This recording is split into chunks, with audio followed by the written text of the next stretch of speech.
Alhamdulillahirabbil alamin wa bihi nasta'inu ala umurid dunya waddin wa ala alihi washabihi ajmain. Allahumma sholli ala sayyidina Muhammad wa ala ali sayyidina Muhammad amma ba'du. Alhamdulillah, puji dan syukur kita haturkan kehadirat Allah Subhanahu wa taala. Shalawat dan salam tercurahkan kepada junjungan Nabi besar kita Nabi Muhammad sallallahu alaihi wasallam. Yang saya hormati Bapak Dr. Iswanto ST MN IBM. Selamat datang Pak. Alhamdulillah sudah bergabung di tengah-tengah kita. Mudah-mudahan diberikan kesehatan dan kebahagiaan selalu. Kemudian segenap atau seluruh pengurus asasi cabang Sumatera Selatan, dan yang berbahagia yang saya hormati seluruh peserta yang hadir pada acara pelatihan penulisan draft paten tahun 2023 melalui webinar pada pagi hari ini. Ya, mudah-mudahan semuanya diberikan kesehatan, diberikan keberkahan dan kemudahan oleh Allah Subhanahu wa taala.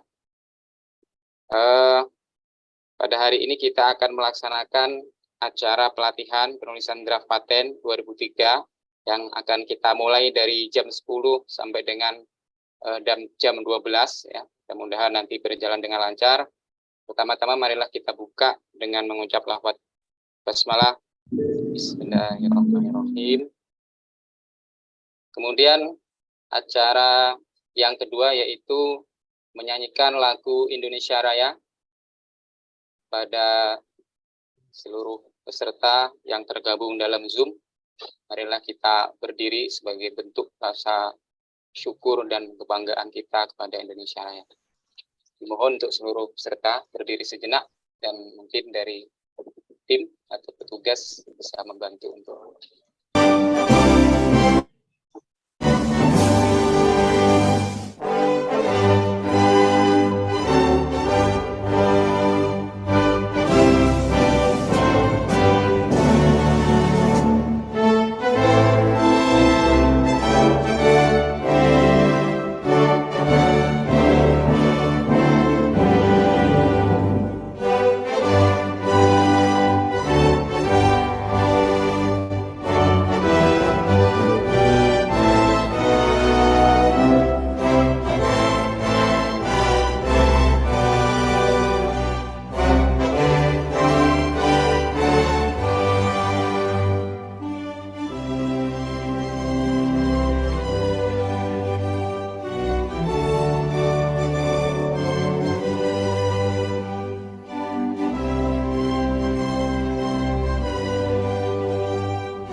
Baik Bapak Ibu sekalian, mungkin kita akan langsung masuk ya ke sesi acara inti ya, yaitu materi yang akan disampaikan langsung oleh pakarnya ya, ahlinya Bapak Iswanto. Namun sebelumnya mungkin akan kita sampaikan terlebih dahulu CV dari beliau ya, supaya kita lebih akrab, lebih mengenal ya daripada pembicara atau narasumber kita pada hari ini.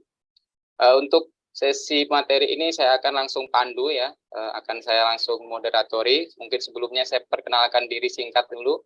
Nama saya Radius Pranoto, kebetulan saya adalah dosen di jurusan Teknik Sipil, kampus Politeknik Negeri Sriwijaya.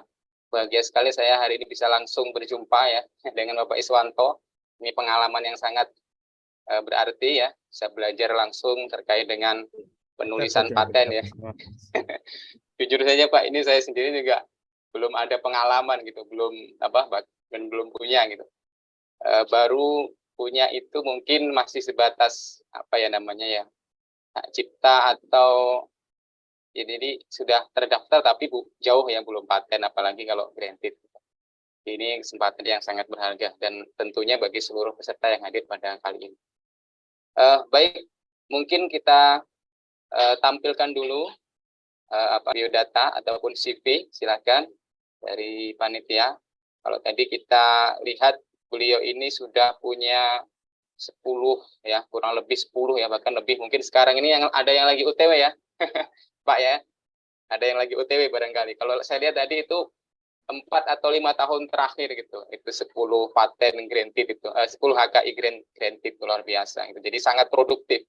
Dan tentunya untuk publikasi juga tidak kalah menariknya. Beliau ini pasti juga banyak ya,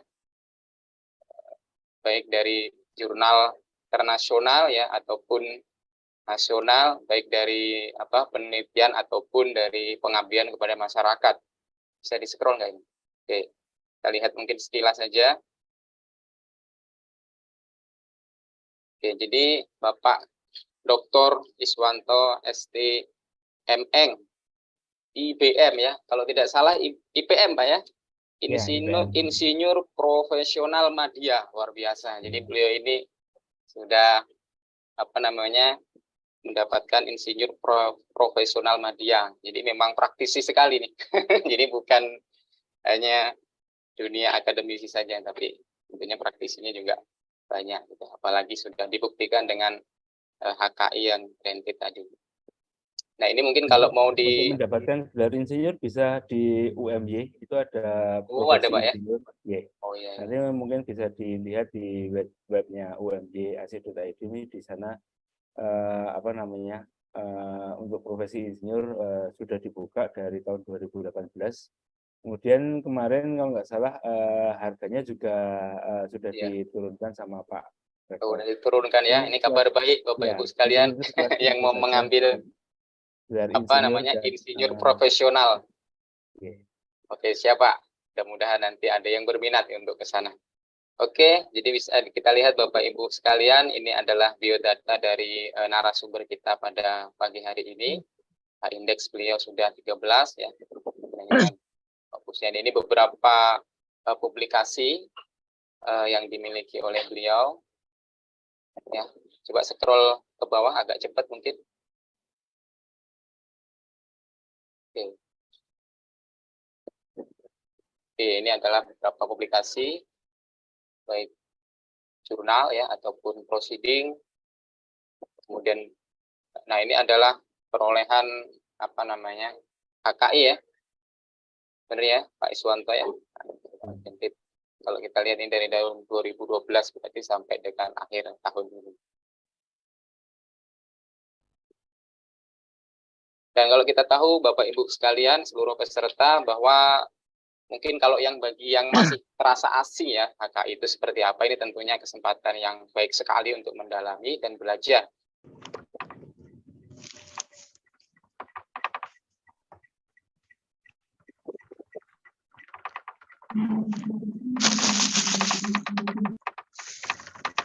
Aku tuh dikasih tahu Mega, hati-hati kalau habis beli barang-barang Shopee. Oke. Sudah tampil di layar.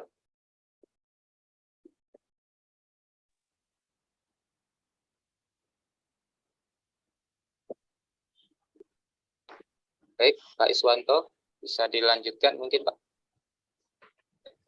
Untuk peserta ini tampil ya.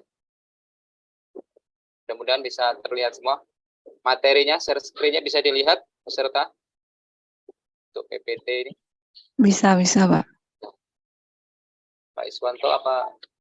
Sepertinya beliau terpental ini Pak Radius. Terpental ya. Oh ya. Kita cek dulu. Oh iya, kita tunggu sejenak ya. Mudah-mudahan segera join lagi. Bapak Ibu peserta mungkin bisa ya, sambil dipersiapkan kira apa yang perlu nanti ingin ditanyakan atau didiskusikan ya.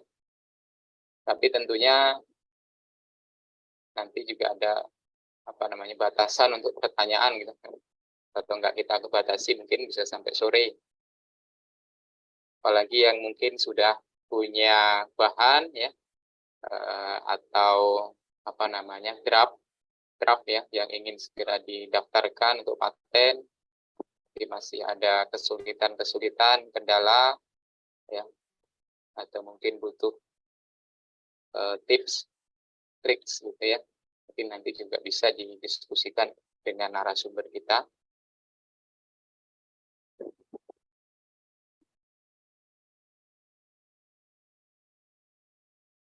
Belum ada nih.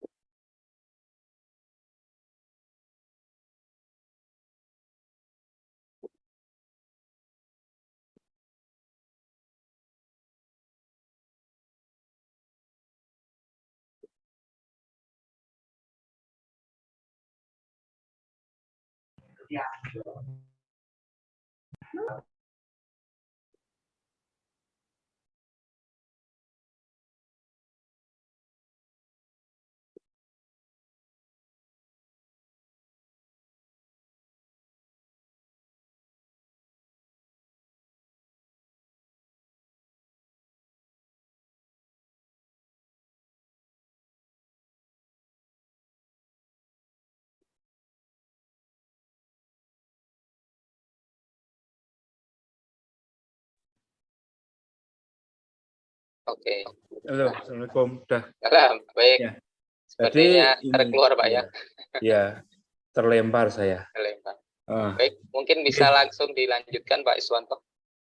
Oke, jadi sebenarnya kalau dari saya sendiri paten itu lebih mudah daripada jurnal, karena paten itu kalau untuk orang teknik atau orang engineering itu data-datanya tidak terlalu istilahnya serumit dari jurnal. Akan tetapi kalau patennya nanti nih masuknya ke bidangnya ke kimia ya, dari kimia itu agak-agak sulit, karena kalau dari kimia kemudian nanti ada formula-formula itu harus benar-benar dilakukan penelitian terlebih dahulu, dan penelitiannya itu harus selesai. Misalnya ada beberapa formulasi, yaitu membuat sebuah istilahnya mungkin dari sipil itu mungkin membuat formula untuk beton yang daya tahan bantingnya itu bagus gitu, itu kan formulanya harus diuji terlebih dahulu, sehingga kalau formulanya itu langsung segera dipatenkan,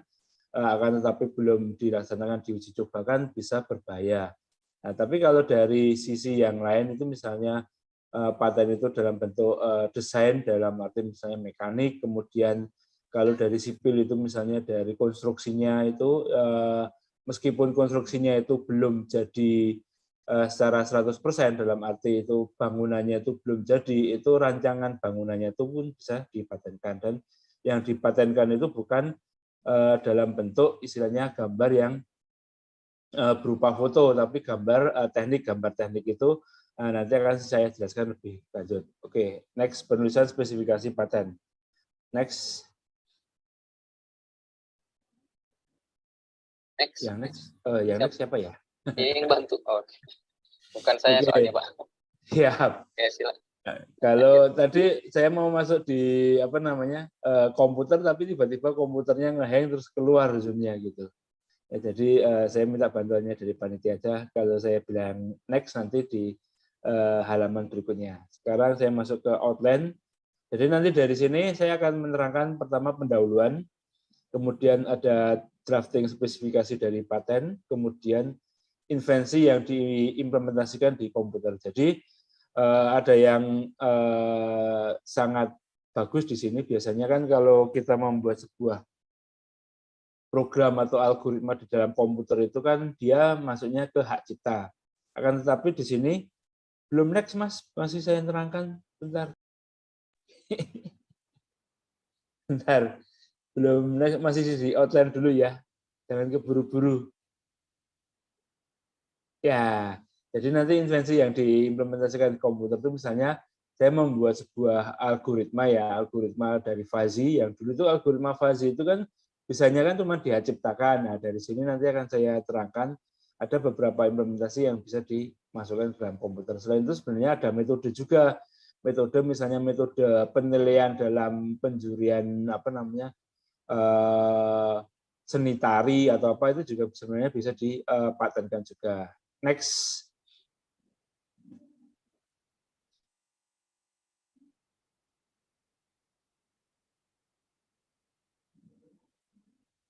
Oke, pendahuluan dari sini kita akan belum direkam ya tadi ya.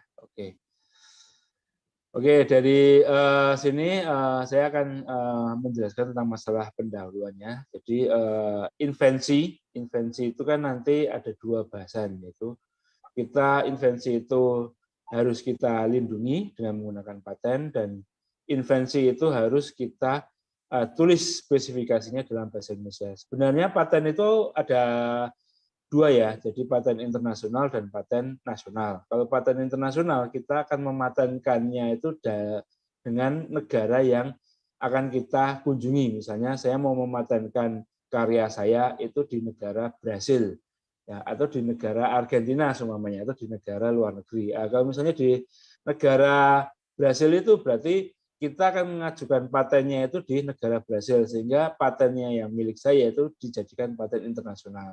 Akan tetapi paten yang kita miliki itu misalnya paten nasional pun itu nanti akan terdaftar di internasional juga, tapi standarnya di nasional. Semua paten yang ada di Indonesia itu semuanya akan dilindungi secara internasional, sehingga nanti kalau paten itu kalau granted itu kan kalau dari institusi itu 5 tahun terakhir itu dibiayai sama pemerintah. Akan tetapi kalau paten kita itu bisa dijual atau bisa terjual dengan baik, biasanya pada tahun pertama pun itu pemerintah akan menagih istilahnya utang kepada kita atau suruh membayar. Nah, dari sini nanti invensi kita akan mengajukan permohonan dan kita akan melihat spesifikasinya dalam bahasa Indonesia. Next.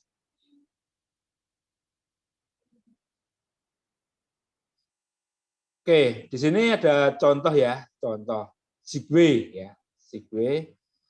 Dalam contoh ini itu saya membuat sebuah alat ya, contohnya membuat invensi berupa Sigway. Alatnya itu sebenarnya sudah jadi ya. Nah, dari alatnya yang sudah jadi ini itu kita tidak boleh mematenkan alatnya itu berupa foto Sigway yang sudah jadi. Nah, di sini bisa kita lihat klaimnya yang dari Sigway. Jadi sebuah alat yang digunakan dengan orangnya itu berdiri dan dia itu nanti akan menggerakkan rodanya itu bisa moving ke segala arah. Dari sini itu ada beberapa klaim yang harus kita tulis. Klaim itu adalah sebuah perlindungan. Perlindungan itu maksudnya kalau kita menulis klaim itu orang lain akan meniru, akan menjiplak atau akan menyentuh kita bisa menuntut dengan menggunakan standar hukum internasional. Akan tetapi kalau misalnya klaimnya itu tidak ditiru ya kita nggak bisa menuntut orang tersebut. Di sini ada beberapa contoh untuk Sigway ini klaimnya. Pertama, motor yang digunakan itu terdiri dari gabungan 2 motor. Kemudian sebuah alat itu juga untuk vehicle-nya itu dia digunakan untuk berdiri. Jadi Sigway itu invensinya itu berupa sebuah vehicle yang dinaiki dengan model orangnya berdiri. Sehingga kalau kita membuat invensi lagi hampir mirip dengan Sigway, yaitu membuat sebuah contohnya adalah koper yang kita bisa duduki dan kopernya itu bisa bergerak ke segala arah, itu invensinya akan bisa kita patenkan. Next.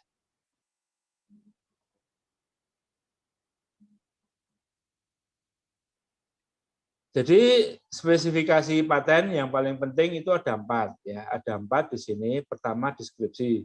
Deskripsi itu nanti akan memuat judul invensi, kemudian ada bidang invensi, latar belakang invensi, uraian singkat invensi, uraian singkat gambar, kemudian ada uraian lengkap invensi. Di dalam deskripsi ini itu yang paling vital dan yang paling penting itu adalah di uraian lengkap invensi. Sehingga uraian lengkap invensi itu merupakan sebuah data-data penelitian kita itu dimasukkan semuanya di uraian lengkap invensi. Nah, tadi Ibu siapa ya yang mediasi itu? Saya nggak lupa. Pak siapa? Bisa Bu dibantu? Novia, Pak. Oh, Bu Novia Bu ya. Novia, Tadi Pak. baru mediasi ya. Ya. Jadi Iya, kalau betul, Pak.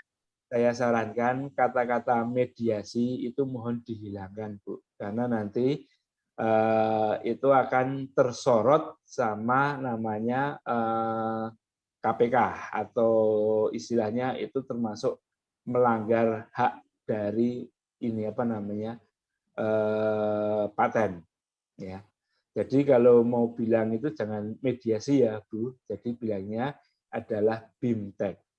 Karena Oh iya, kata-kata Pak. karena kata-kata mediasi itu nanti akan disorot sama KPK. Kasarnya mediasi itu kita nyogok sama si pemeriksa paten. Kasarnya seperti itu kata mediasi itu.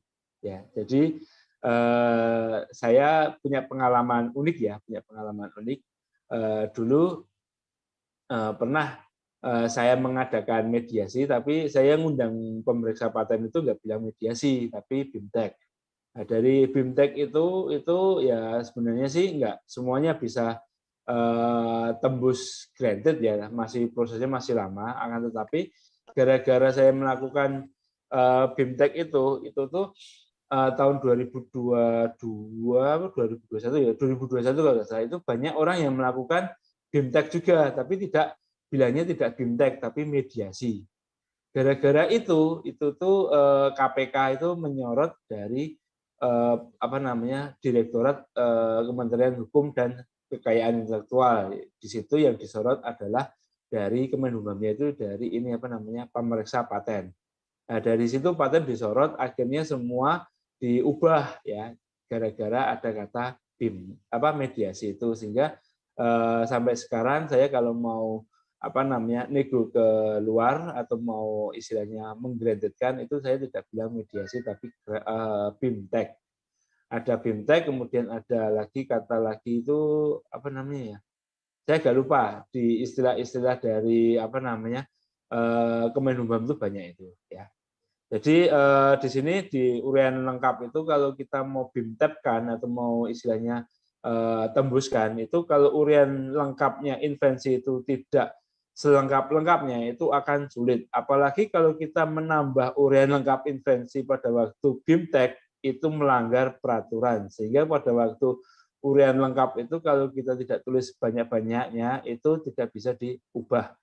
Ya, jadi yang bisa diubah nanti di dalam BIMTEK atau isinya dalam sama pemeriksa paten. Pemeriksa paten itu kan dia tidak tahu apa yang mau kita patenkan ya. Jadi kita harus bilang yang mau kita patenkan itu adalah ini Pak, misalnya lampu UV atau lampu ultravioletnya itu bisa memancar ke segala arah. Nah, dari situ kalau kita nggak mengutarakan ke pemeriksa paten itu agak bingung atau kebingungan. Akan tetapi kalau kita tidak menjelaskan di uraian lengkapnya bahwa si lampu UV itu bisa memancar ke segala arah, itu tidak bisa diubah di klaimnya. Kemudian yang paling penting dalam spesifikasi paten selain deskripsi, klaim itu ada abstrak ya. Abstrak itu sangat penting di dalam paten, itu maksimal 300 kata. Kemudian ada gambar. Gambar itu kalau diusahakan untuk orang-orang engineering itu harus ada menggunakan gambar teknik ya. Gambar teknik itu bukan foto ya. Kalau Bapak Ibu menggunakan foto itu langsung ditolak sama administrasi dari pemeriksa paten. Nah, kemudian nanti di dalam klaim itu ada klaim mandiri dan klaim turunan. Sebenarnya klaim itu kalau kita perbanyak klaim itu nanti kita juga memperbanyak biaya untuk perlindungan paten kita. Next. Nah, dari fungsi spesifikasi paten di sini spesifikasi paten memiliki fungsi.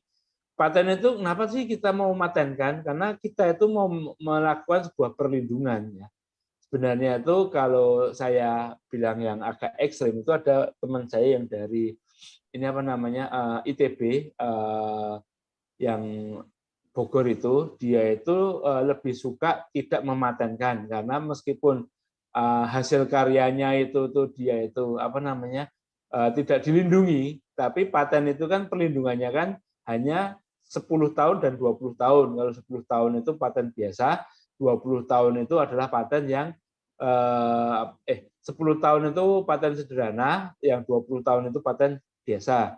Nah, kalau sudah 20 tahun berarti kan nggak akan dilindungi lagi. Nggak akan dilindungi berarti rumusan formula dan lain-lain mesti akan kebongkar ya, biasanya seperti itu. Tapi kalau yang teman saya itu ya nggak tahu dia melindunginya secara apa. Jadi istilahnya kalau dulu sih dari elektronika, kebanyakan orang-orang elektro itu melindungi karyanya itu dengan mengasih apa namanya PCB-nya itu dengan ini apa namanya plastik steel ya. Kan ada lem plastik steel ya. Kalau lem plastik steel itu kalau dimasukkan atau dilemkan di komponennya PCB itu kan jadi nggak akan kelihatan ini komponennya itu mikrokontrolernya tipenya apa sih ya, pakai contoh misalnya IC-nya itu dengan apa, itu beberapa apa namanya istilahnya perlindungan dari sebuah ini apa namanya elektronika itu biasanya IC-nya itu sering diamplas atau dihilangkan kata-katanya, tapi kan perlindungan kayak gitu kan tidak apa namanya mendapatkan keuntungan. Kenapa kok tidak mendapatkan keuntungan? Ya, jadi pada waktu perlindungan paten itu kalau ada orang yang mencuri, ya keuntungan kita itu yang mencuri itu bisa kita ini apa namanya istilahnya kita tuntut dari ini, dari klaim-klaim ini yang kita tulis tadi. Jadi perlindungan ditetapkan dengan klaim-klaim. Jadi klaimnya itu yang harus kita lindungi untuk menyatakan batasan perlindungan. Barengan deh, udah dua tuh. Nah, mami kan agak galak di. Mohon di mute dulu ini, suara saya nanti kalah.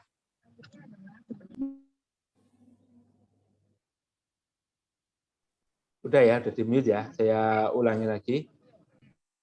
Kemudian spesifikasi paten memiliki fungsi adalah informasi teknis. Nah, di situ ada informasi teknis itu kita harus menuangkan di dalam sebuah deskripsi. Deskripsi itu kalau dari saya sendiri itu nanti menceritakan apa sih saya membuat alat itu. Nah, dari alat itu nanti kita ceritakan masalahnya apa, kemudian habis itu referensinya apa. Beberapa pemeriksa paten itu selain menggunakan referensinya itu ini dari paten-paten yang terdahulu, ada yang menggunakan referensinya dengan menggunakan jurnal. Nah, apalagi jurnal yang ada di Indonesia. Nah, itu nanti di dalam deskripsi harus kita terangkan. Kemudian gambar itu harus penting karena dalam gambar itu merupakan sebuah informasi teknis sehingga memungkinkan orang ahli di bidangnya itu bisa menerapkan, sehingga pada waktu kita melihat gambarnya kayak gini ya, sehingga kita bisa menerapkan. Nah, kemudian menyatakan ruang lingkup infeksi. Next.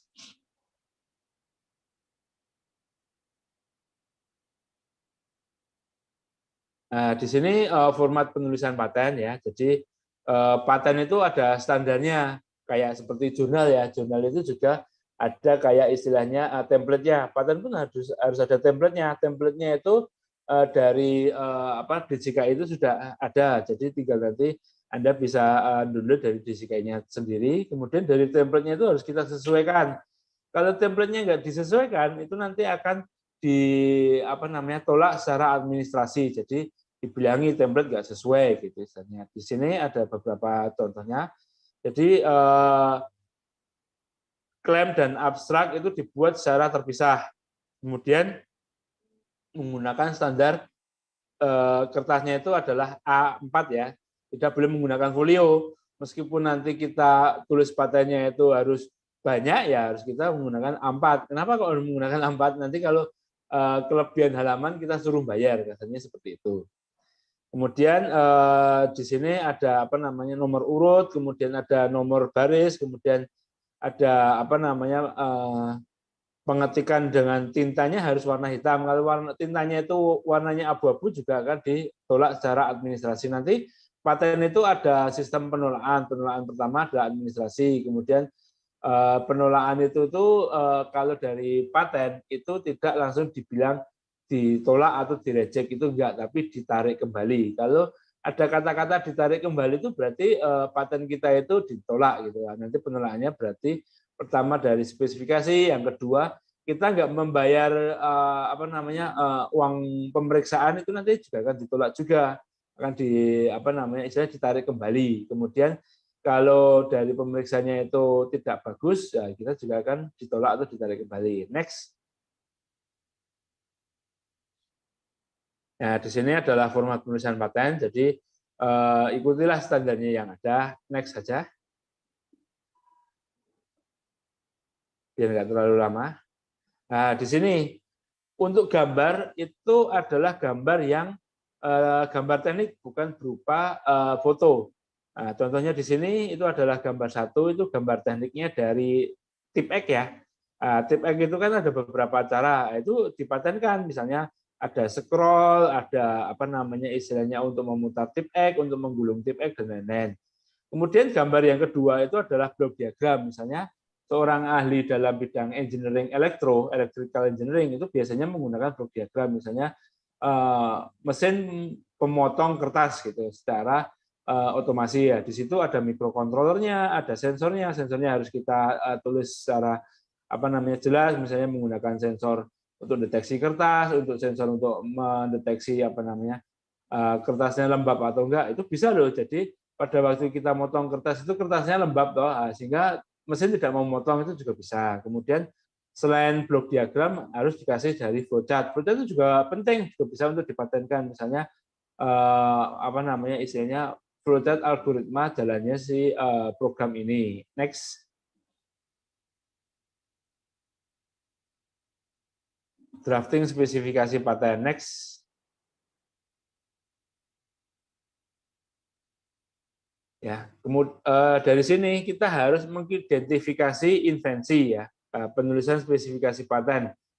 Invensi itu adalah sesuatu untuk memecahkan sebuah masalah. Jadi masalah yang akan dipecahkan di invensi ini adalah teknologi atau peralatan untuk mengukur, contohnya ya, teknologi peralatan untuk mengukur temperatur air pada setiap kedalaman di perairan yang masih memiliki beberapa kelemahan, antara lain pada satu kali kesempatan pengukuran hanya dilakukan pada titik kedalaman tertentu. Kalau kita memiliki sebuah masalah ini, kita harus membuat sebuah solusi.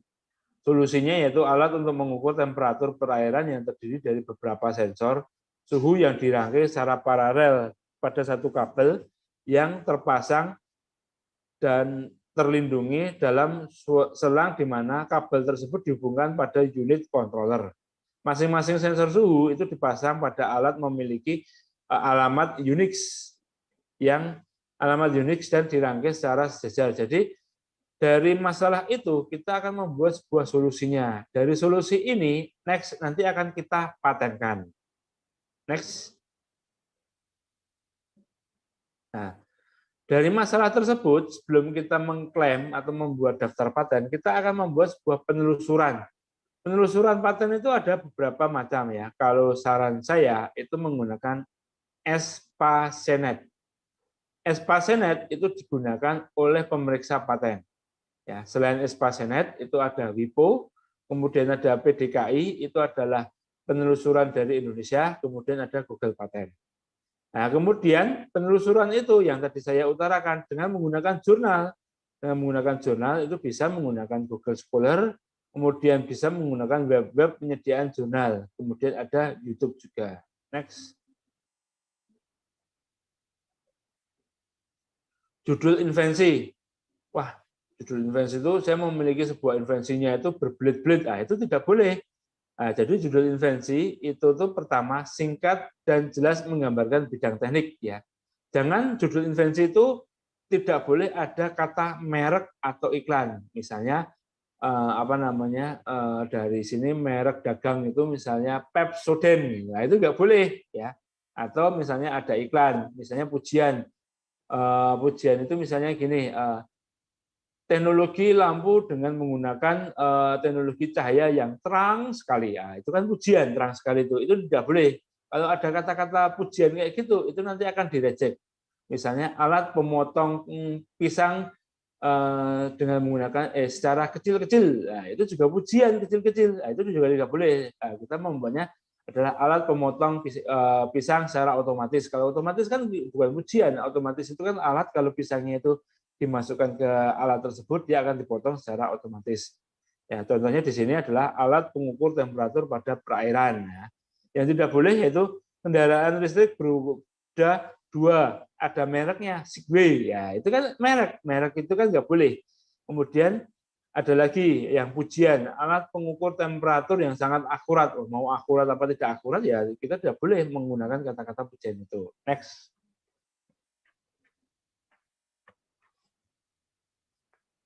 Kemudian bidang teknik invensi ya.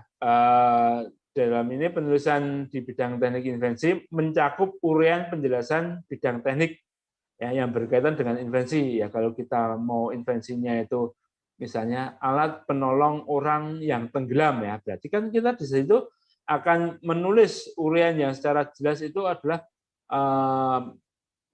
masalahnya kenapa kok kita membuat alat untuk menolong yang orang tenggelam. Nah, di situ mungkin kita akan ceritakan kalau pada waktu orang tenggelam itu kalau nggak segera ditolong mungkin akan mengakibatkan fatal dan lain-lain. Di situ akan menulis yang berkaitan dengan invensinya. Biasanya ditulis dalam bentuk invensi ini berhubungan dengan sebuah alat yang digunakan untuk menolong orang yang sedang tenggelam, atau invensi ini berkaitan dengan sebuah teknologi untuk menolong orang yang sedang tenggelam. Contohnya di sini, invensi ini berhubungan dengan suatu alat untuk mengukur temperatur perairan. Tadi kan kita di bab pertama itu kan membahas tentang masalah mengukur temperatur. Dari mengukur temperatur itu kan kita membuat solusinya. Dari membuat solusinya di bidang invensi ini kan kita membuat invensi ini berhubungan dengan suatu alat untuk mengukur temperatur perairan. Next. Nah, latar belakang invensi. Nanti dalam latar belakang invensi akan kita jelaskan misalnya mengungkapkan prioritas. Prior art yang terdekat misalnya ada beberapa paten untuk istilahnya menyelamatkan orang tenggelam ya, misalnya dengan pelampung. Pelampung itu ada kelemahannya, pelampung harus dilemparkan baru orangnya itu nanti akan meraih pelampungnya itu biar tidak tenggelam, yang pertama. Yang kedua dengan menggunakan ban pelampung itu juga sama. Nah, kemudian dari alat yang kita temukan itu untuk menolong orang tenggelam itu dimasukkan ke dalam jam tangan. Nah, pada waktu jam tangannya itu kita tenggelam, itu rupanya di dalam jam tangan itu ada sebuah teknologi berupa balon.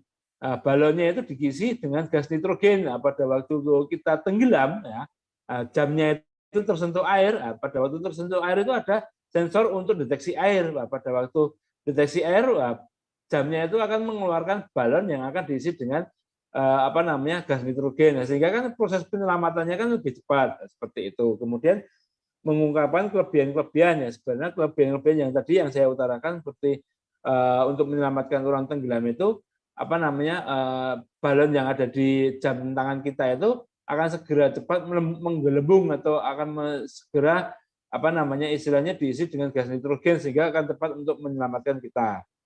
Kemudian diperlukan sebuah untuk memudahkan sebuah pemahaman, penelusuran dan pemeriksaan invensi, menjelaskan keunggulan. Jadi kita harus mengungkapkan kalau misalnya patennya yang orang lain itu adalah paten pelampung dengan menggunakan ban, dia dengan menggunakan ban itu gimana? Rupanya ban itu kelemahannya harus dilempar. Kemudian punyanya kita keunggulannya itu pada waktu jamnya itu kena air, dia langsung nanti akan mengeluarkan balon yang sudah diisi dengan gas nitrogen. Next. Di sini untuk latar belakang invensi ada dua ya, mengungkapkan prioritas. Kemudian yang pertama itu kita akan menjelaskan kenapa sih kita membuat sebuah alat itu. Nah, dari situ kita akan jelaskan di bab yang pertama ya, atau paragraf pertama. Kemudian paragraf yang kedua itu untuk menentukan istilahnya prior art yang terdekat. Misalnya nanti ada penelusuran dari sebuah paten tadi. Next. Nah, di sini uraian singkat invensi. Jadi kita membuat sebuah alat atau invensi. Invensi itu harus kita terangkan secara singkat. Uraian singkat invensi itu kalau mau cepat atau mau mudah itu di copy paste dari klaim. Sehingga uraian singkat invensi itu bisa diubah, akan tetapi uraian lengkap tidak ya. uraian singkat invensi itu nanti kalau klaimnya berubah, itu uraian singkat invensi juga akan berubah. Nah, di sini memuat invensi secara umum, memuat masalah teknis yang ingin dipecahkan, yang membuat fitur-fitur. Nah, dari sini itu sebenarnya itu isinya uraian singkat invensi itu adalah klaim-klaim kita. Nah, di sini bisa terlihat secara jelas dapat memuat isi dari klaim mandiri ya. Jadi dari klaim-klaim yang kita tulis tadi, klaim mandirinya, kita tulis saja di sini di uraian singkat invensi. Next. Ini contoh. Invensi ini bertujuan untuk menyediakan suatu alat untuk mengukur temperatur air. Tadi kan kita membahas temperatur air pada suatu perairan yang menurut kedalaman tertentu. Jadi di sini contohnya sebuah klaimnya tadi apa, dari klaimnya itu kita masukkan dalam uraian singkat invensi ini. Next.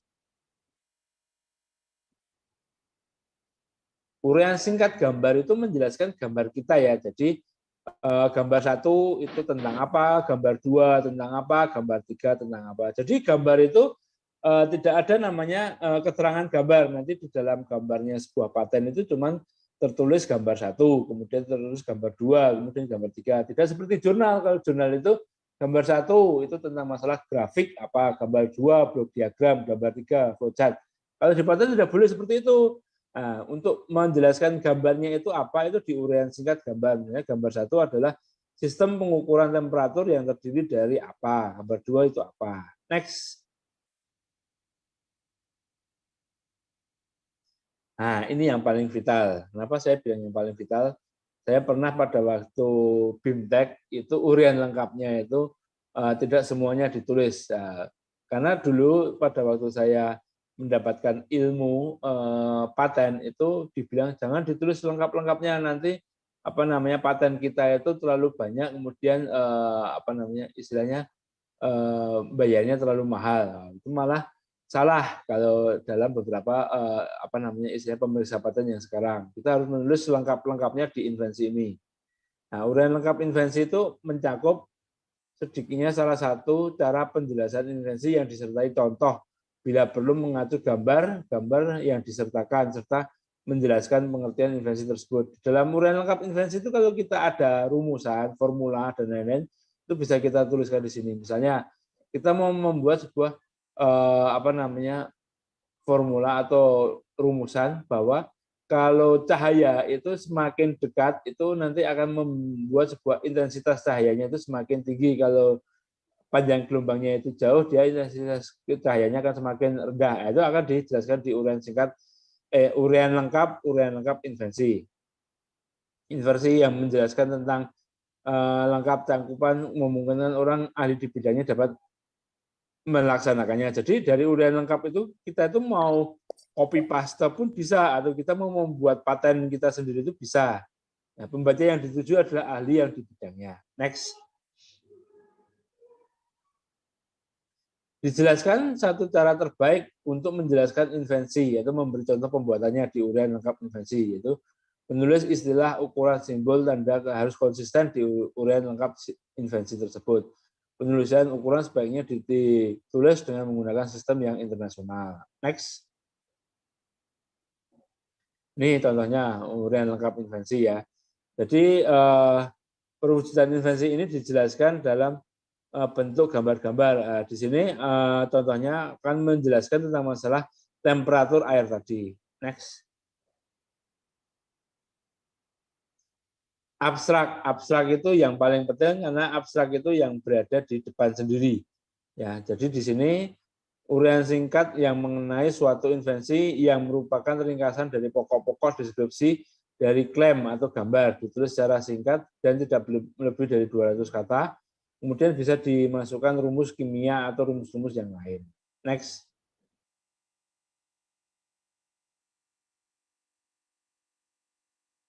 Kemudian klaim. Ya, klaim itu yang paling istilahnya yang paling vital.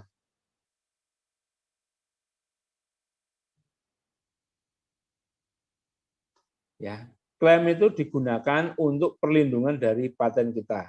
Dari sini klaim adalah bagian dari permohonan yang menggambarkan inti dari invensi yang diminta atau yang mau dilindungi. Pertama, mengumumkan batasan dan lingkup dari paten tersebut. Klaim merupakan bagian terpenting dari invensi perlindungan paten. Kemudian klaim harus didukung oleh deskripsi. Ya, klaim tidak lebih luas dari deskripsi. Klaim tidak memuat gambar. Jadi tidak boleh kita di situ akan menggambar sebuah yang mau kita lindungi, nggak bisa. Ya. Klaim dapat memuat sebuah tabel. Misalnya nanti yang kita lindungi adalah rumus formula dari rumus matematika atau kimia. Kemudian klaim ditulis dengan bahasa dan istilah yang lazim dalam bidang teknik. Kemudian dapat ditambah tanda acuan gambar. Misalnya saya mengeklaim sebuah sensor, sensornya itu ada di mana? Nah, sensornya itu ditunjukkan pada gambar 1 atau gambar 2. Next. Klaim ada 2, yaitu klaim mandiri dan klaim turunan. Klaim mandiri itu berdiri sendiri, dibatasi hanya batasan-batasan di dalam klaim, kemudian lingkup selalu lebih luas dibandingkan dengan klaim turunan. Nah, di sini klaim turunan itu akan menjelaskan dari klaim mandiri, merujuk klaim lainnya, kemudian menggabungkan semua batasan dari klaim yang dirujuknya tadi atau klaim induk. Contohnya, suatu pensil berlampu terdiri dari suatu batang pensil dan suatu lampu dipasang pada batang pensil. Nah, pensil berlampu dari klaim 1, ini turunannya ya, di mana lampu tersebut dipasang secara dapat dilepas dalam batang pensil tersebut. Jadi yang pertama, suatu pensil berlampu terdiri dari batang pensil dan lampu yang dipasang pada batang pensil. Kalau kita membaca yang nomor 1 ini kan kita bisa membuat sendiri, ya kan? Akan tetapi dalam membuat sendiri ini kita tidak melindungi paten kita.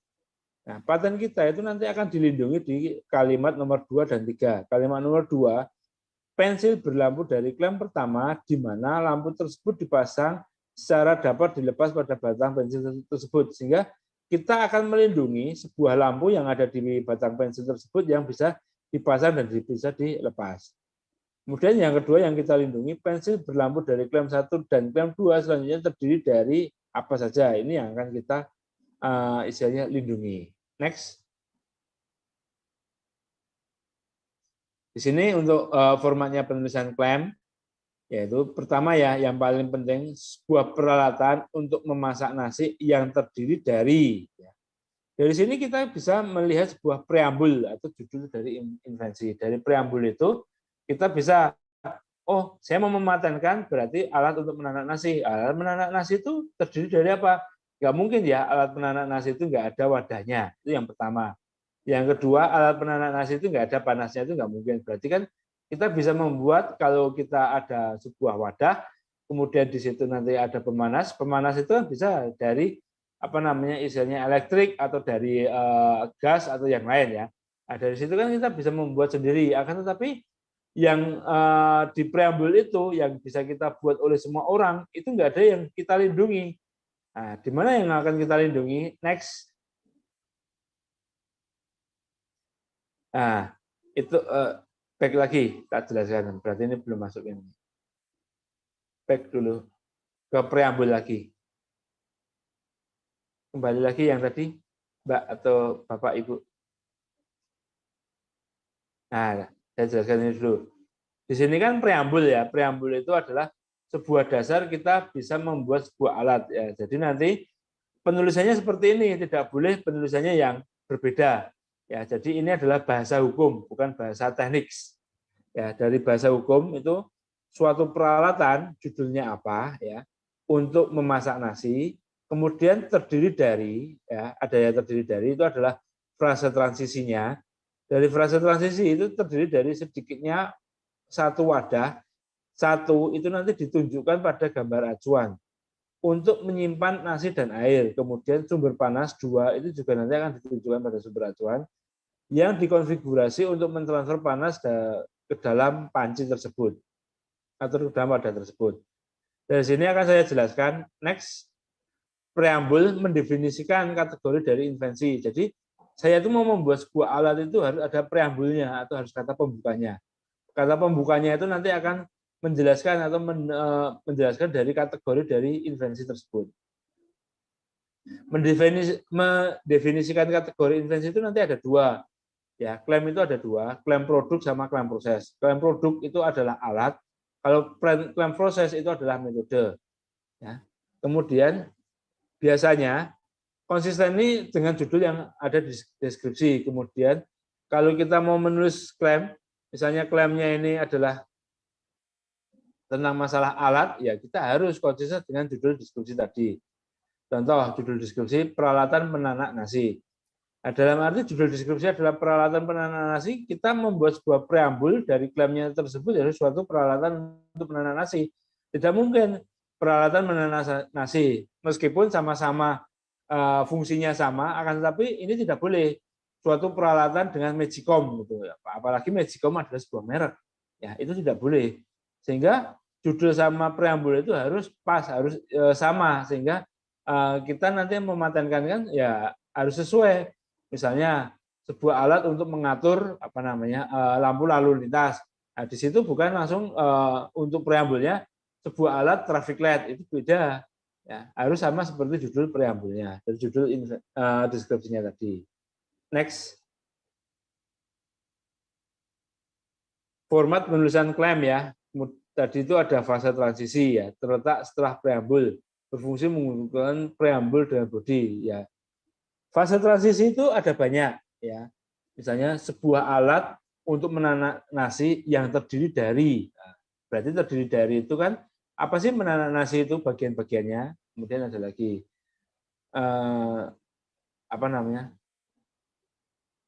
sebuah alat untuk menanak nasi mencangkup. Nah, sebuah menanak nasi meliputi. Nah, jadi fase-fase transisi itu di dalam bahasa hukum itu ada contohnya pertama terdiri dari, kemudian yang kedua mencakup, yang ketiga meliputi. Next. Format penulisan klaim ya, suatu peralatan untuk menanak nasi terdiri dari ya. Nah, tadi di sini salah, kenapa kok salah? Next.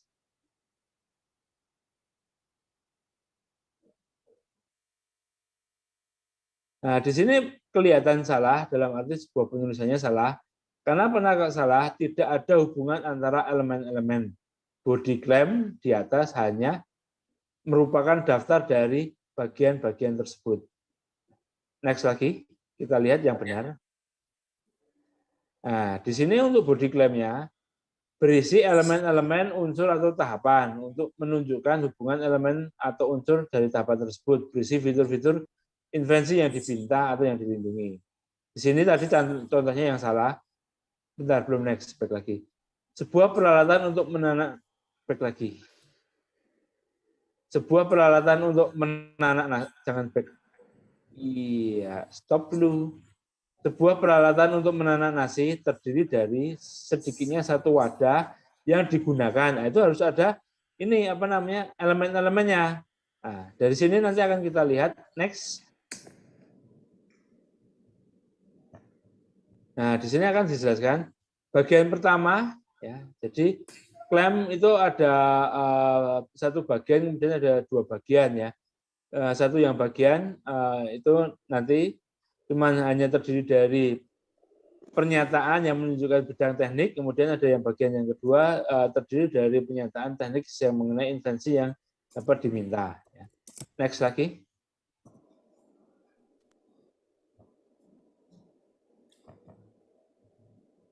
Ya, klaim itu terdiri dari dua bagian, yaitu yang pertama. Jadi kenapa kok harus ada dua bagian? Ya? Yang terdiri sama dicirikan itu beda nanti ya. Kalau yang terdiri itu kita akan membuat alat tersebut itu bisa ditiru. Dicirikan itu adalah yang akan kita lindungi. Sini klaimnya, suatu alat pengukur temperatur pada perairan yang terdiri dari sini kita bisa buat. Orang lain pun bisa membuat. Pertama, suatu sensor temperatur yang dilingkupi oleh pasta pengantar panas. Jadi temperaturnya itu harus dilindungi sama pasta pengantar panas. Yang kedua adalah suatu kabel ya. Ya kalau ada sensornya mesti ada kabelnya, kabel yang menghubungkan antara sensor temperatur dengan controller. Kemudian suatu tabung konduktor panas untuk mengakomodasi sensor temperatur tersebut merekat dengan menggunakan isian yang tidak tembus air dan bersifat isolator sedemikian hingga mengisi seluruh tabung konduktor panas. Dari sini kan kita bisa membuat alat untuk mengukur temperatur. Akan tetapi kalau kita membuat ini berarti paten kita tidak bisa dilindungi. Apa yang harus kita lindungi? Yaitu yang dicirikan bahwa kedua ujung dari konduktor panas tersebut dimasukkan ke dalam selang yang akan diikat dengan menggunakan klem cincin. Nah, di sini bahwa tadi tabung konduktor panas itu harus dimasukkan ke dalam selang. Yang harus kita lindungi itu selangnya. Kemudian apa lagi yang harus kita lindungi? Yaitu klem cincinnya. Next. Next.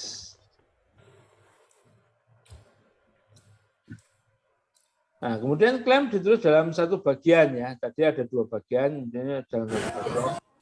Dalam hal ini klem tidak ditulis dalam dua bagian, melainkan harus diberisikan pernyataan tunggal. Ya, suatu X terdiri atau suatu alat yang terdiri dari A, kemudian yang dimiliki oleh P, B dimiliki ada lagi, dan C. Nah, nanti akan saya jelaskan next. Ini ada satu bagian. Suatu alat pengukur temperatur pada perairan yang terdiri dari suatu sensor temperatur, sama ya seperti tadi yang dilingkupi oleh pengantar panas, suatu kabel masih sama, ya, yang dihubungkan dengan sensor tersebut, kemudian suatu tabung konduktor. Di sini apa namanya bedanya? Kalau tadi dicirikan, ya, kalau di sini itu tidak dicirikan, tapi di mana kedua ujung tabung konduktor tersebut dimasukkan ke dalam selang dan diikat menggunakan klem cincin. Jadi beda. Kalau yang tadi terdiri dari dua bagian, kalau yang ini terdiri dari satu bagian. Next.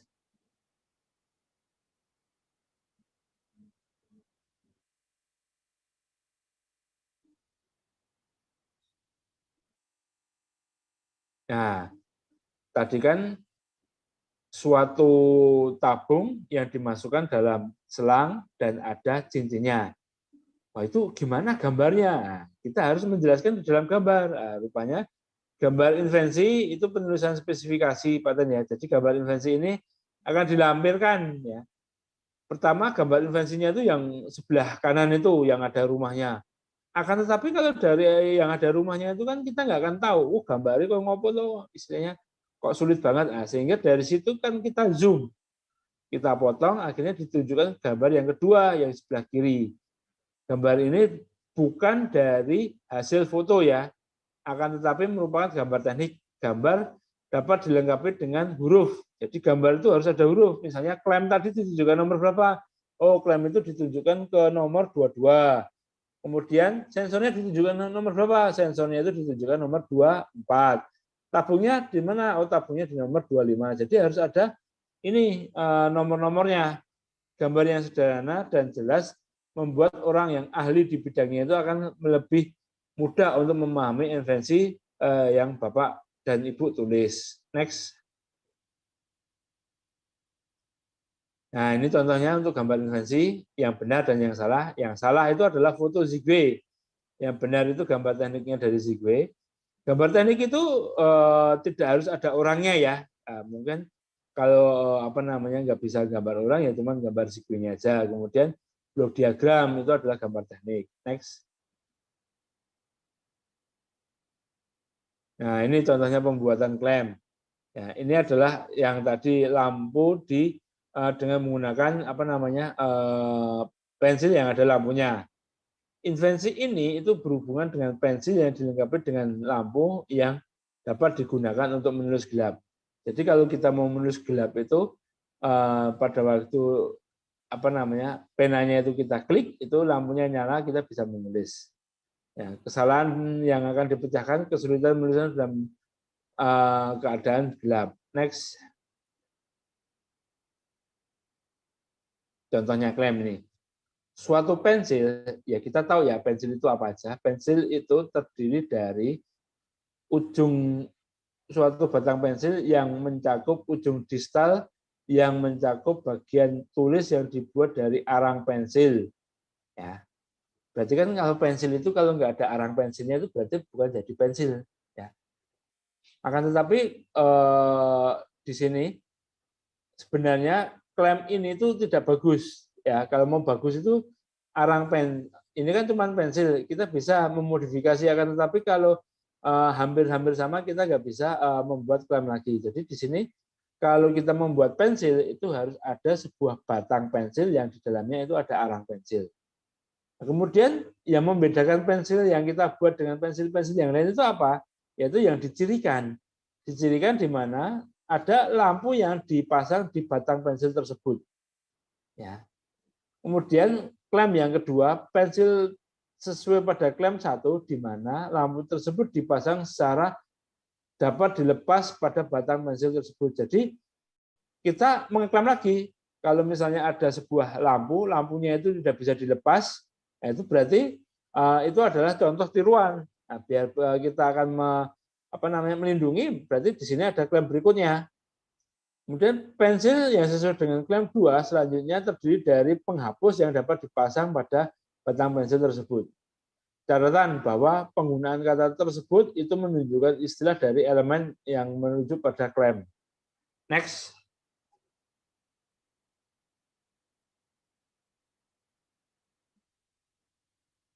Nah, di sini dalam robot penulisan paten, di sini dalam tahapan penulisan paten ya, penulisan paten itu ada beberapa, yaitu di sini ada 7 step ya.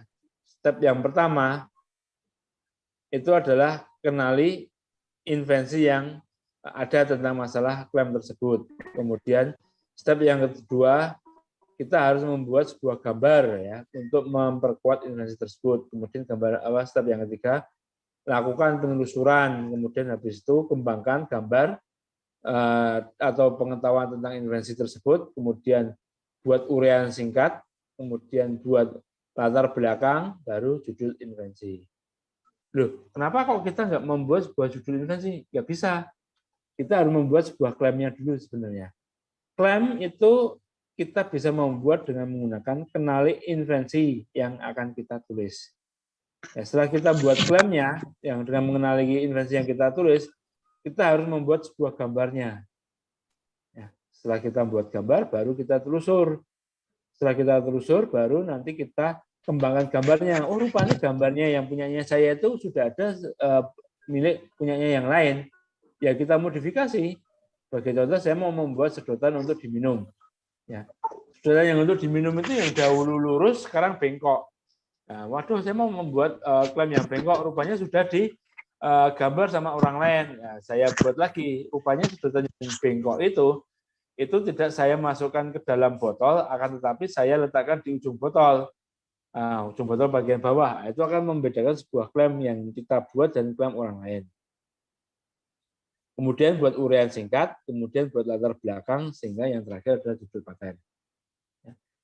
Ini ada cerita yang unik dari teman saya, Pak Irawan yang dari LIPI. LIPI itu kan patennya banyak. Ya.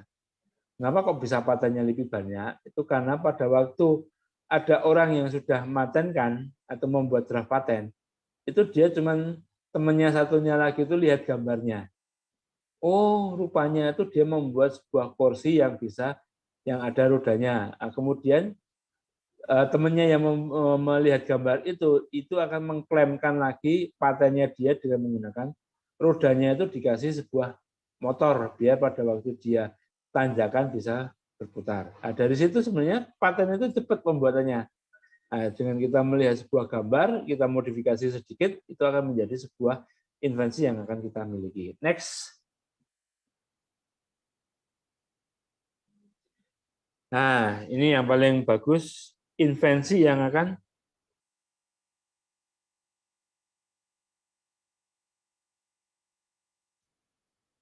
diimplementasikan di komputer ya. Jadi komputer dulu itu algoritma itu tidak bisa dipatenkan, hanya dihak ciptakan. Akan tetapi di sini bisa kita patenkan.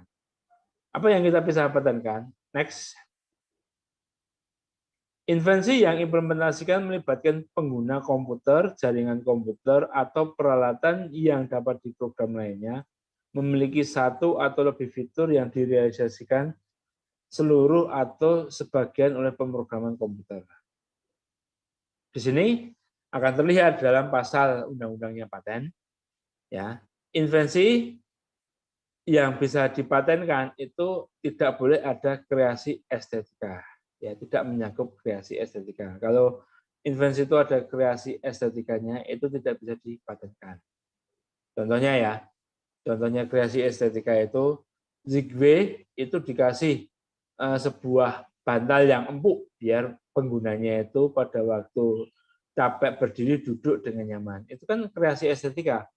Kreasi estetika itu nanti larinya pada desain industri, beda sama paten. Kemudian ada skema, kemudian aturan atau metode untuk melakukan sebuah kegiatan. Di sini untuk yang tidak bisa dipatenkan metode untuk melakukan kegiatan. Contohnya metode untuk mengoperasi orang. Nah, itu kan punyanya dokter. Itu kan nggak boleh dipatenkan. Ya. Misalnya ambil peso atau atau misalnya metode untuk mengiris mangga yang enak, itu nggak boleh. Kemudian aturan dan metode hanya berisi dari program komputer. Nah, misalnya aturan atau metode yang berisi program komputer itu cuma membuat misalnya metode input data atau metode KRS online, itu nggak boleh.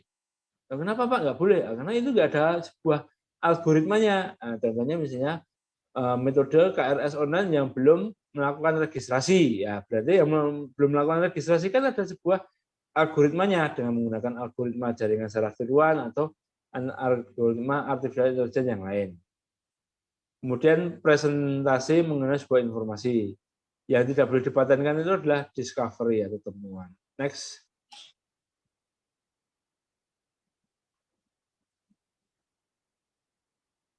Nah, di sini tadi kan ada hukumnya ya, hukumnya itu dalam huruf C itu ya, yang nomor 1 jelas ya, kemudian yang nomor 2 itu maksudnya tidak masuk di dalam sebuah permainan, adalah aturan ya. Kemudian yang dimaksud dengan bisnis atau metode bisnis juga tidak boleh dimasukkan di situ. Next.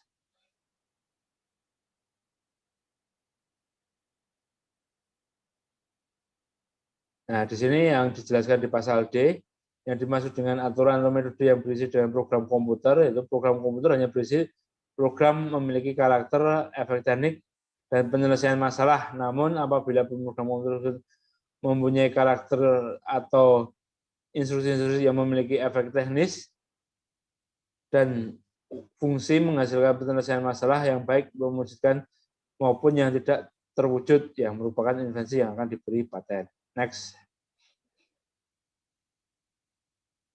Ini adalah pengecualian dari pasal 4.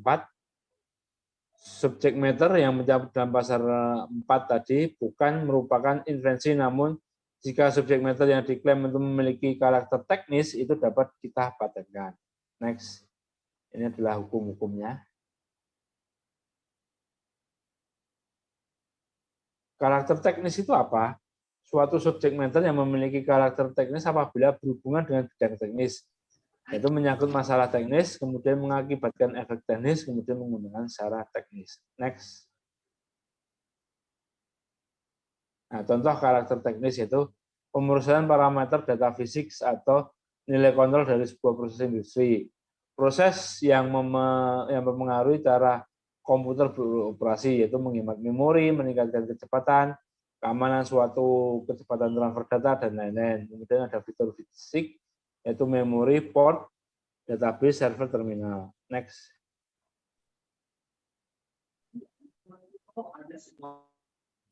Program komputer ketika dijalankan harus memberikan efek teknis, contohnya sebagai berikut. Efek teknis lebih lanjut.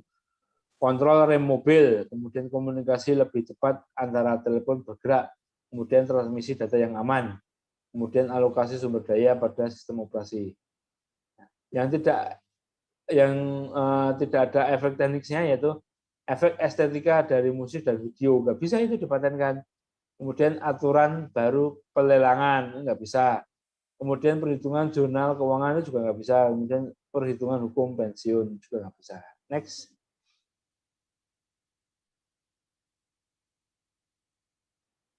preambule claim. Preambule claim itu ada beberapa contoh. Sebagai contoh sebagai berikut. Program komputer yang dikonfigurasi untuk melakukan metode sesuai dengan klaim. Nah, ini yang pertama bisa. Program komputer yang terdiri dari kode perangkat lunak yang dikonfigurasi untuk melakukan langkah A, B ketika dieksekusi pada peralatan A. Kemudian ada media penyimpanan yang dapat dibaca komputer yang menyimpan instruksi-instruksi untuk melakukan metode klaim yang lain. Kemudian, media penyimpanan yang dapat dibaca komputer yang menyimpan instruksi-instruksi yang dapat dieksekusi oleh prosesor. Itu juga boleh untuk preambule claim-nya. Next.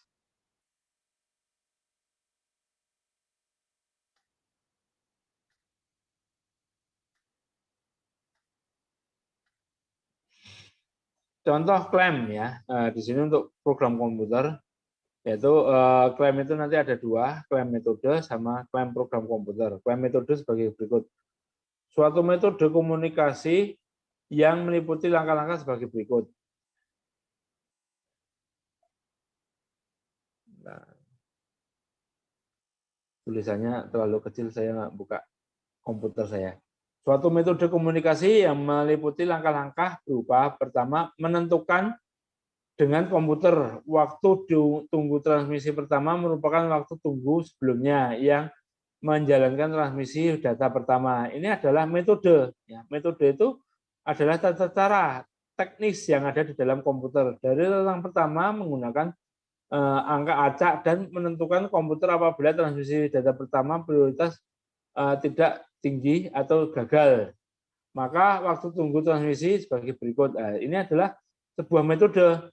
Bagaimana kalau yang dari program komputer? Nah, program komputer sebagai berikut. Media penyimpanan yang dapat dibaca komputer yang menyimpan instruksi-instruksi untuk melakukan metode sesuai dengan klaim yang pertama.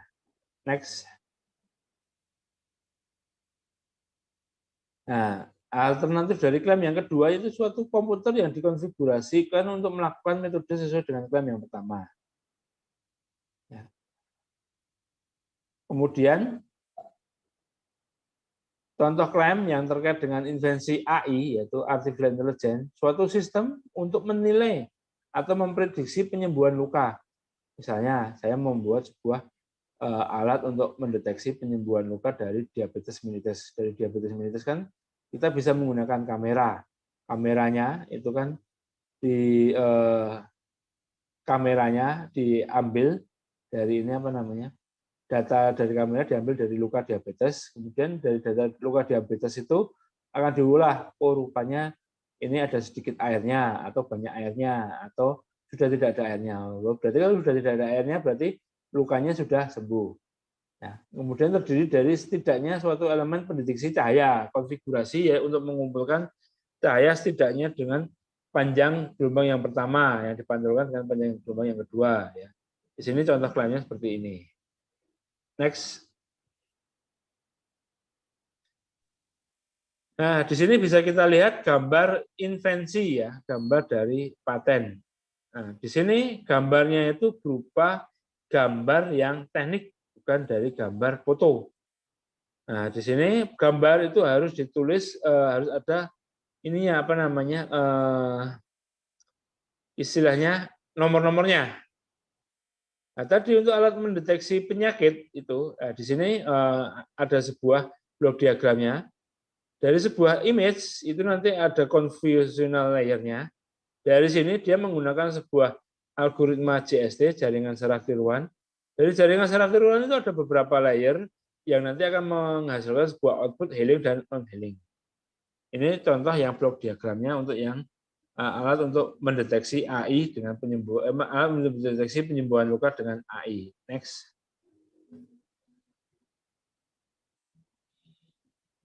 Udah ya, udah selesai ya. Oke, ada yang mau ditanyakan?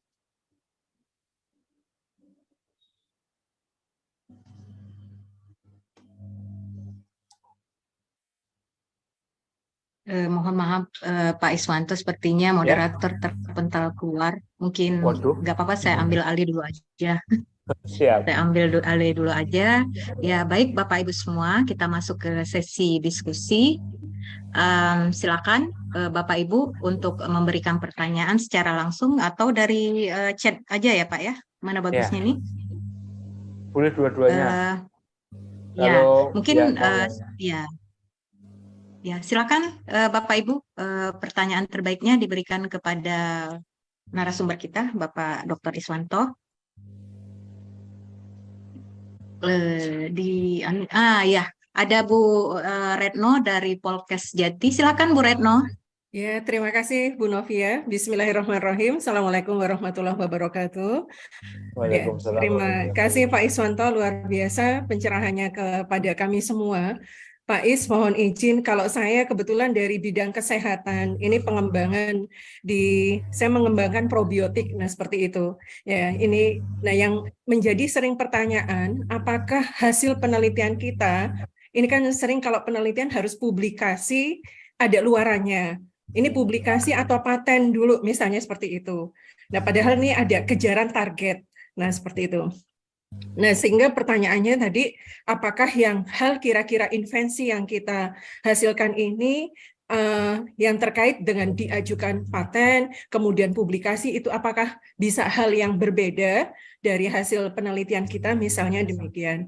Kemudian yang kedua, tadi juga Bapak menyampaikan sebetulnya ada beberapa paten ya Pak ya, ada proses, kemudian apakah tadi merek yang kita invensikan itu juga bisa kita coba ajukan untuk paten gitu, katanya ada paten merek, nah seperti itu.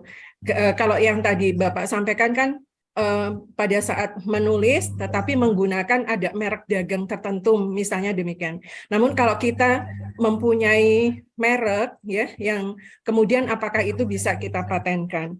Ya. Kemudian mungkin yang tadi Pak Iswanto boleh memberikan pencerahan sedikit terkait dengan apakah yang tadi Bapak sampaikan ini menjadi paten sederhana atau bentuk paten yang lain. Demikian Pak Iswanto, terima kasih untuk penjelasannya.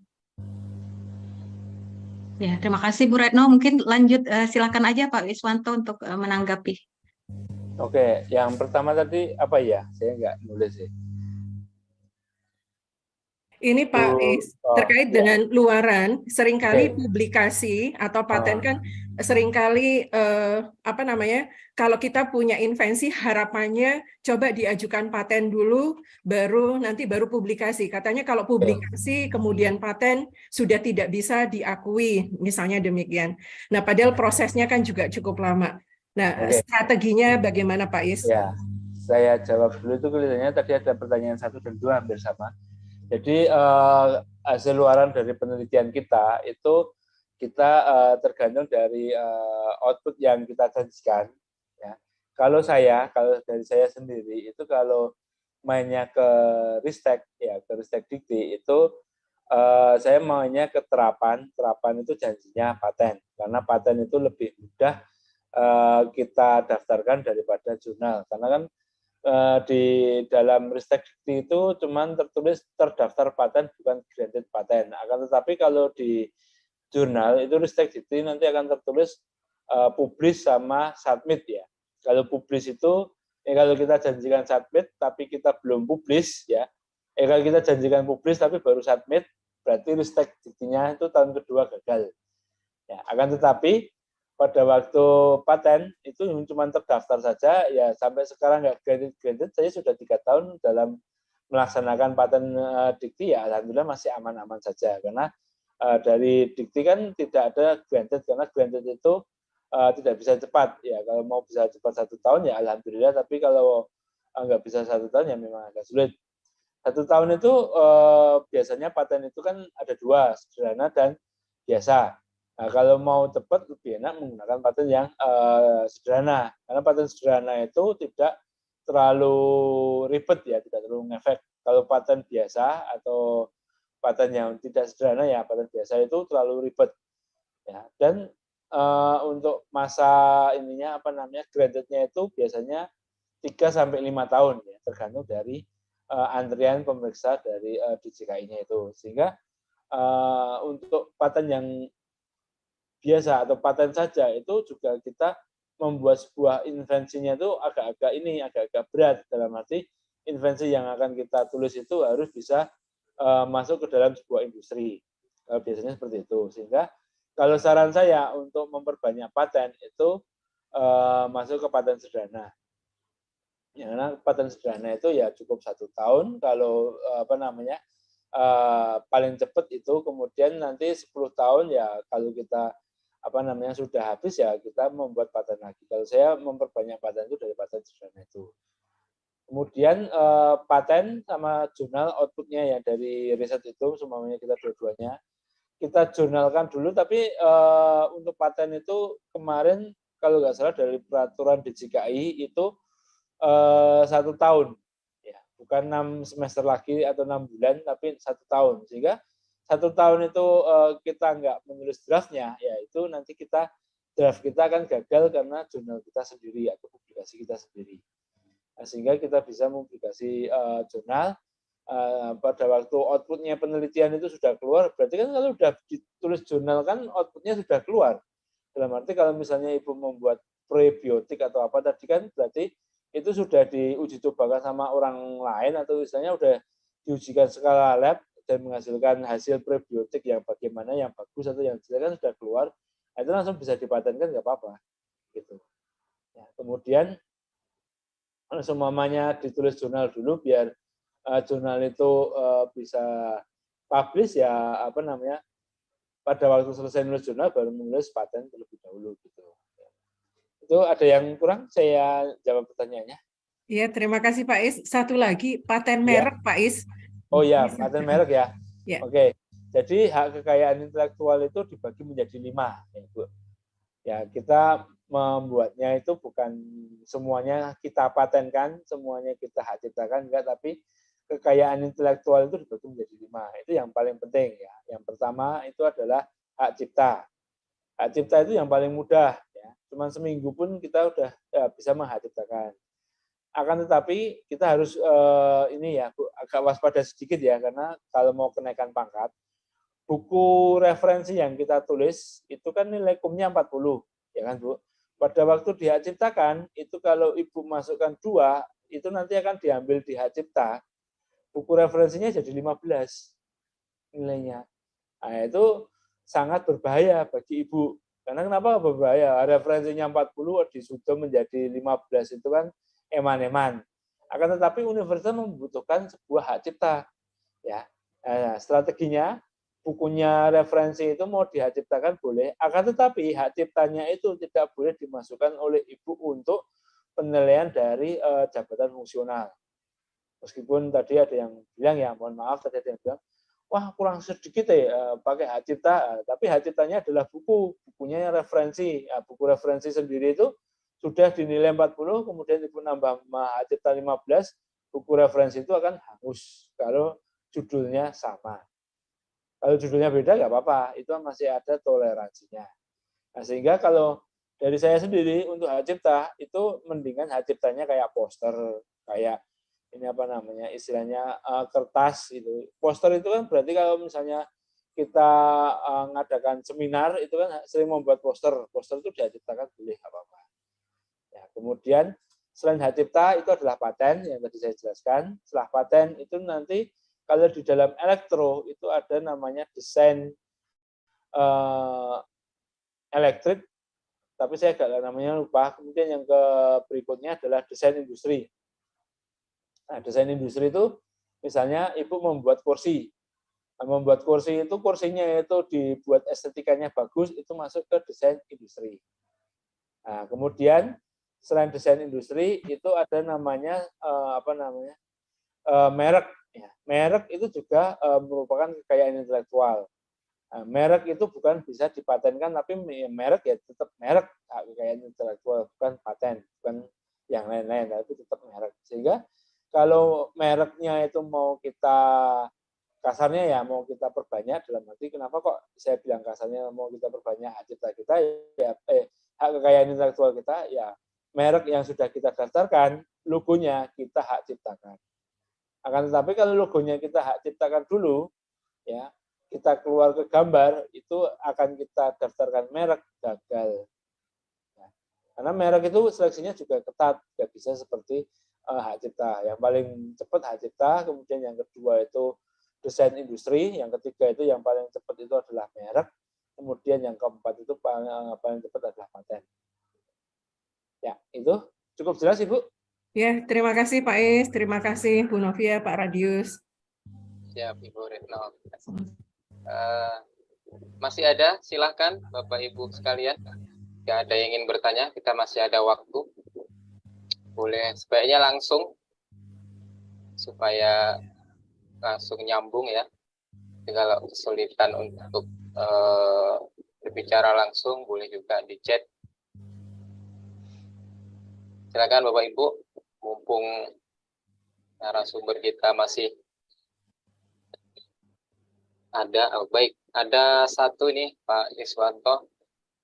Mungkin kalau tidak ada yang secara langsung kita bacakan yang ada di kolom chat. Dari Ibu Aisyah, izin bertanya, saya kan bidang ilmunya penyuluhan pertanian. Kebetulan bersama dengan satu teman dosen di prodi kami buat lagu tentang bener ya lagu Bu ya ini ya, tentang mahasiswa penyuluhan pertanian. Itu kalau dipatenkan bagaimana ya? Itu Pak.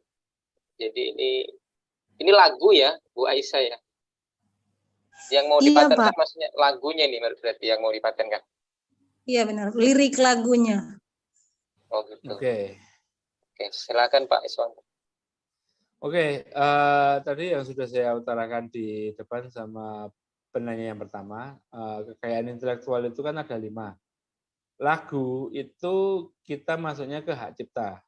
Hak cipta itu masuknya nanti ke hak cipta lagu, itu bukan paten. Jadi hak cipta itu lebih mudah nanti kita mendaftarkan dan lebih cepat dapat sertifikatnya. Sebenarnya hak cipta itu ini ya, meskipun mudah itu juga kalau kita cari duit dari orang yang nakal itu juga dapat banyak. Contohnya dulu itu di Jogja itu kan ada waktu kampanye ini. Maaf, saya bilang sedikit nyinggung kampanye. Waktu kampanye kalau nggak salah Prabowo itu dari timnya Prabowo itu menggunakan lagu Jogja itu untuk kampanyenya Prabowo. Nah, sehingga dari situ itu yang memiliki lagu Jogja itu tuh menuntut ini orang-orang yang istilahnya kampanye dengan menggunakan lagu Jogja untuk Prabowo tersebut, misalnya kan Jogja tapi mungkin diganti Prabowo gitu. Nah, dari situ nadanya sama, tapi meskipun liriknya itu atau kalimatnya beda, itu bisa dituntut untuk ganti rugi dan lain-lain. Seperti itu. Jadi lagu itu tetap masuk ke hak cipta, bukan paten. Ya. Gitu nggih, Ibu? Tidak terdeteksi namanya. Apa Bu Novia ini? Iya, dari saya. Ibu. Baik, langsung aja harusnya Bu. Jadi pertanyaannya Langsung ini, aja. Oh ya, silakan. apa beda metode dengan proses ya? Contohnya pembuatan gula dari pati, cocoknya proses atau metode? Itu ya Bu Novia ya. Gimana Pak Iswanto tanggapannya? Gula dari pati itu masuknya ke proses ya. Karena kan metode itu kan belum tentu menghasilkan sebuah output yang kelihatan gitu loh. Ya, contohnya seperti ini. Metode untuk output yang kelihatan itu misalnya bentuk yang realnya. Contohnya metode penilaian dalam seni tari. Itu kok tadi ada yang membuat seperti itu. Metode penilaian dari seni tari kan nggak akan mengeluarkan kalau tadi kan metode gula pati tadi kan dia kan akan menjadi manis atau apa gitu ya. Kalau metode penilaian dari seni tari kan itu kan nggak ada ininya, nggak ada hasilnya atau nggak ada outputnya. Ya. Ya seni tari itu cuman kita tahu, oh penilaiannya itu kalau geraknya melengkung gini kita nilai poinnya berapa, kalau melengkung gini poinnya berapa. Itu adalah metode. Tapi kalau yang tadi gula pati itu kan formulanya itu kan nanti akan menjadi sebuah proses gitu, Ibu. Baik, silakan, masih ada lagi.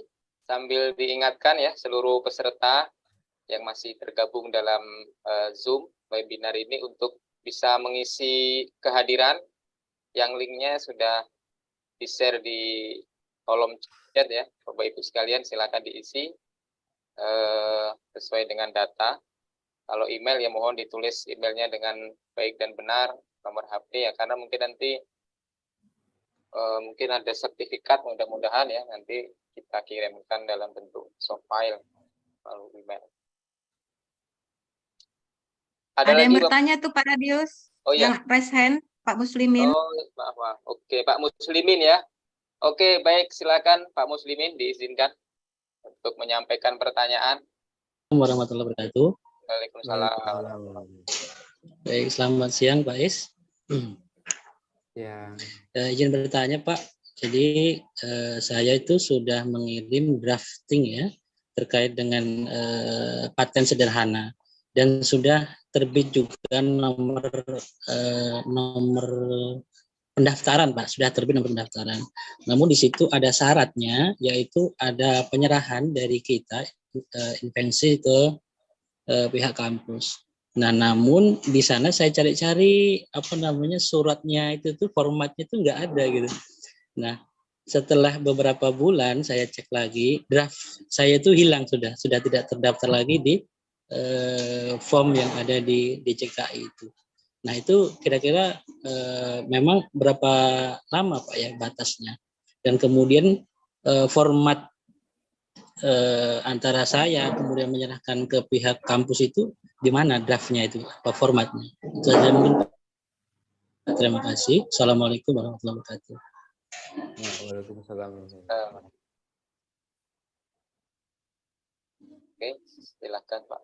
Saya langsung Oke, dijawab. untuk formnya itu ada di linknya DJKI ya. Saya agak-agak lupa. Itu PDKI kalau nggak salah paten, ketik aja di Google itu form pendaftaran paten itu nanti akan keluar dari DJKI, semuanya di situ ada banyak.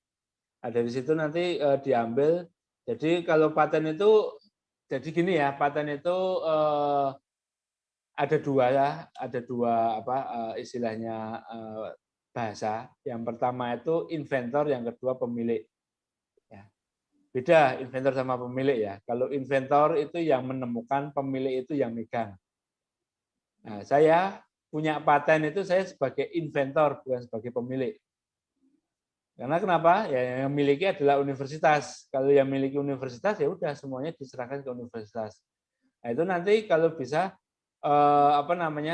daftarkan itu dari pihak universitas, kemudian dari situ nanti form-form pendaftarannya itu ada di ini halaman DJKI-nya gitu. Saya agak lupa untuk yang halaman DJKI-nya itu. Mungkin itu yang bisa saya jawab Pak Muslim. Oke, Bapak Ibu sekalian, alhamdulillah kita sampai di penghujung acara kita yang luar biasa pada hari ini, yaitu pelatihan penulisan draft paten 2023. Mudah-mudahan kita semuanya mendapatkan ilmu yang bermanfaat, ya, mendapatkan tips, trik, kemudian strategi terkait dengan penulisan paten, khususnya apa yang sudah disampaikan oleh Bapak Iswanto tadi. Mudah-mudahan nanti ada follow up. Atau kalau tidak, kalau Bapak Ibu peserta sekalian ingin konsultasi ya, atau sharing atau diskusi lebih lanjut, tadi sudah dipersilahkan oleh narasumber kita Bapak Iswanto untuk bisa menghubungi beliau. Sekali lagi terima kasih Bapak Iswanto dan seluruh peserta sekalian. Sebelum ditutup, kita foto dulu. Ini ada 4 slide ini. Kita 4 kali ya, Bapak Ibu bisa di on cam supaya kelihatan ya indah gitu ya. Kita mulai dari slide 1. Saya akan ambil fotonya. Silakan buka kameranya on cam dan menghadap ke layar masing-masing. 1, 2, 3. Oke, berikutnya slide kedua. Yang di slide kedua bisa on cam, Bapak Ibu sekalian. Saya hitung 1, 2, 3. Oke, berikutnya slide ketiga. Silakan Bapak Ibu yang belum on cam di slide 3. Saya hitung 1, 2, 3. Dan terakhir slide keempat ya Bapak Ibu, silakan on cam di slide 4. 1, 2, 3. Oke, cukup. Alhamdulillah kita akhiri dengan sesi foto bersama. Sekali lagi terima kasih Bapak Ibu sekalian dan khususnya kepada Bapak Iswanto yang sudah menyampaikan ilmunya yang luar biasa pada hari ini. Mudah-mudahan bermanfaat dan menjadi amal baik. Kemudian kita semua yang ikut, yang hadir mendapatkan ilmu juga, ya, mendapatkan pengalaman yang sangat bermanfaat bagi kita di dalam karir kita dalam dosen. Dari saya, mohon maaf selaku MC, moderator, jika ada kesalahan dan kekurangan dalam memandu acara ini. Kita akhiri dengan lafaz hamdalah, alhamdulillahirrahmanirrahim. Saya akhiri, wassalamualaikum warahmatullahi wabarakatuh. Waalaikumsalam warahmatullahi wabarakatuh. Sekali lagi Pak Iswanto, terima kasih banyak atas sharing ilmunya. Kalau nanti mungkin kalau peserta ada yang minta offline, kami hubungi lagi ya Pak. Ya, Terima kasih banyak Pak Iswanto. Terima kasih. Saya izin keluar ya.